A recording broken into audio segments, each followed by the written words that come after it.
Mazuma TV back in the building, man. What's going on, y'all? Shout out to Mazuma Nation. Shout out to the Mazuma Mob. We in the building as always, man. I hope everybody's having a blessed, beautiful, positive, productive day. Me, I'm just chilling at the crib right now, man. Just getting home not too long ago. It's pretty late. You know what I'm saying? I'm sorry I didn't come out with the video earlier, but, you know, I was very busy. But, you know, I'm here with the video now. Better late than never. So let's get into it, man. We on the road to 2K. We about to hit that 1,800 mark any moment now. So shout out to the nation and the mob for making this possible. All right, y'all, let's get into this subject that is Terence Crawford, because I feel like this is something that really needs to be discussed. And let's just give a whole rundown on Terence Crawford, what he's been through and what he's currently going through, and just speak on what's currently relevant with the Sebastian Fundora, Earl Spence, Tim Tszyu situation. So Terence Crawford is the pound-for-pound #1 fighter in the world. In my honest opinion, I think he is the best fighter of this era based off of what he's accomplished so far, and becoming two-time undisputed, being the first two-time undisputed champion in the four-belt era amongst men. You see what I mean? I think skill-wise, this man is phenomenal. I think he's a gifted fighter. And I recall Teddy Atlas saying he's one of the best instinctual fighters that he's ever seen. And I agree with him wholeheartedly. I do hold Terence Crawford to a high standard. I do put him on a pedestal because I feel like he's a once-in-a-generation type fighter. You know what I mean? I do think that Terence Crawford is that special. However, there has been some situations that have occurred in Terence Crawford's career that has held him back for being a star that he should have been. You know what I mean? When he was at 135, he was able to get a world title. You know what I'm saying? I believe he beat Ricky Burns in his hometown or his home country, whatever. Came out on top. Moved up to 140 pounds and, you know, was there for a while. You know, he got some good wins. Victor Postal, you know, if you want to count Hank Lundy, you know, he had a series of good wins down there, you know, and ultimately Julius Ndongo for becoming undisputed in that division. And until that moment, there was a long time before somebody had actually became undisputed. You know what I mean? So Terence Crawford ultimately made it a trend to become undisputed in this era, in the eras that have in that era and the eras moving forward. You know what I mean? It seems like everybody just wants all four belts at this moment. You know what I mean? And prior to that, when it was the Floyd Mayweather era, you know, not everybody was really prioritizing becoming undisputed. So I give Terence Crawford a lot of credit for setting that trend. You know what I mean? But, you know, as soon as and there was a little bit of resistance in trying to get that undisputed fight at 140 pounds. It seemed like the IBF was really trying to hold that back, but thanks to the boxing fans and things of that nature, just calling them and holding them accountable, they was able to make that undisputed fight happen.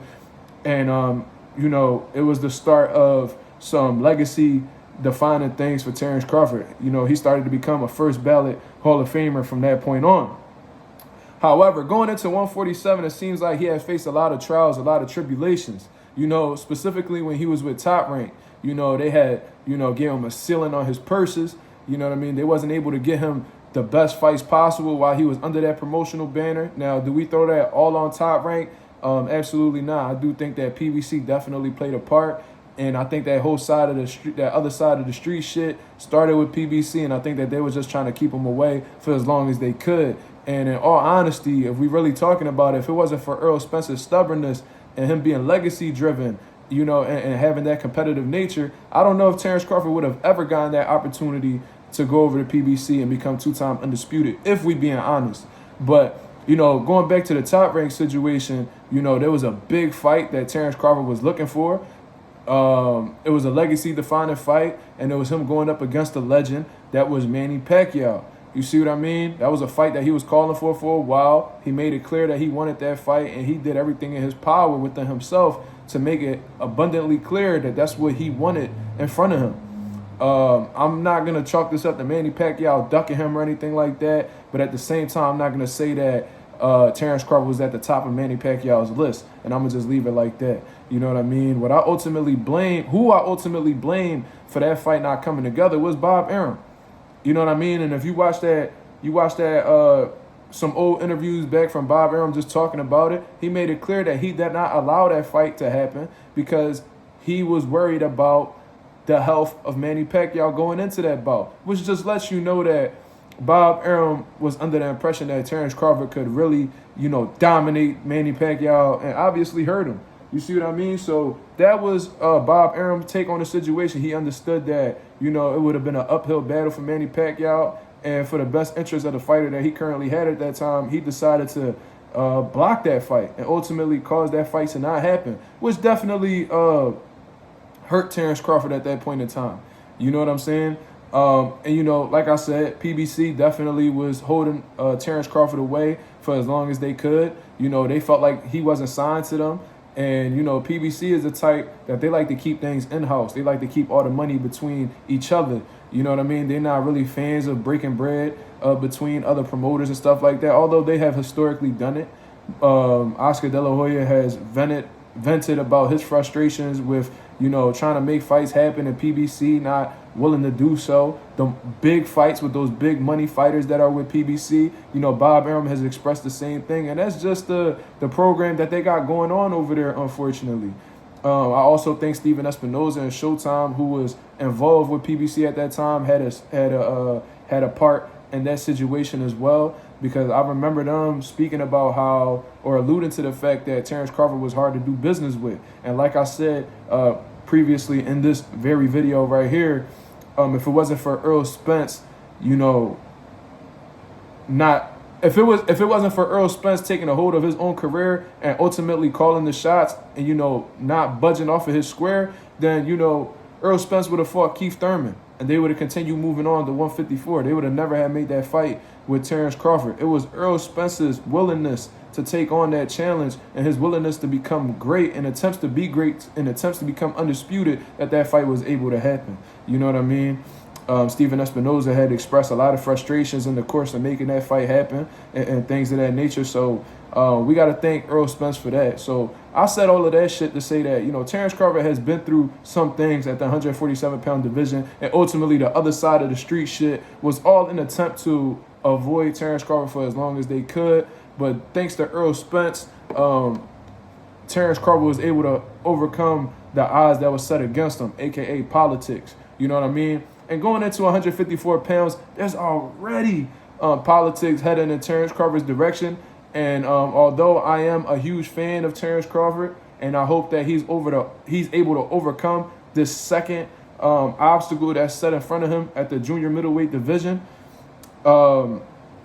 it's clear, man. It's clear. Samson Lukowicz, Sebastian Fundora's manager, it just seems like he's not very optimistic about making a Terence Crawford fight happen. Prior to the fight with Tim Tszyu, I think it was, or shortly afterwards, Samson Lukowicz told you that the Earl Spence fight makes more sense to him financially. He says, as Sebastian Fundora's manager, his job is to put him in the best money positions possible, and he feels like Earl Spence and Sebastian Fundora doing $90,000 at Cowboy Stadium makes a lot more sense than fighting Terence Crawford. You feel what I mean? Tim Tszyu's manager, prior to the loss against Fundora, was saying how they will be willing to vacate the WBO title, have Terence Crawford deal with that shit, which he will fight Josh Kelly for the vacant title, which would be absolutely trash. It's something we really don't want. You know what I mean? They will vacate the WBO title to go face Earl Spence. So PBC's, the people that are behind PBC and the people that are managing PBC fighters are ultimately telling you that they're not really looking forward to the Terence Crawford situation. And it hurts. And it hurts me as a boxing fan to really hear this stuff, because I think there's nobody that's more deserving than Terence Crawford at this point in time. Like I said, he's the #1 pound-for-pound fighter of the world. He was my fighter of the year last year. And he's just coming off of the biggest victory of his career. But he has been held inactive ever since then. You see what I mean? And Terence Crawford isn't getting any younger if we keeping it 1,000. You feel what I mean? So I think nobody's more deserving than Terence Crawford. And they're consistently putting roadblocks in front of him. You know what I mean? And it seems like out of all the opponents that Terence Crawford has had thus far in his career, it seems like the politics of boxing has been the toughest one to overcome. Unfortunately, I think that if he was granted the same opportunities that these PBC fighters were granted, I think that Terence Crawford would be a much bigger star than he is at this point in time. He's popular. You know what I mean? Is he a household name? Maybe in some households, but for the most part, he really isn't. You know what I mean? But, you know, he has a big social media following. He's very respected amongst hardcore boxing fans. Some casual boxing fans know him. But if he was granted the same opportunities that, let's say, Earl Spence was, then, you know, I think that he will be a household name, undoubtedly. You see what I mean?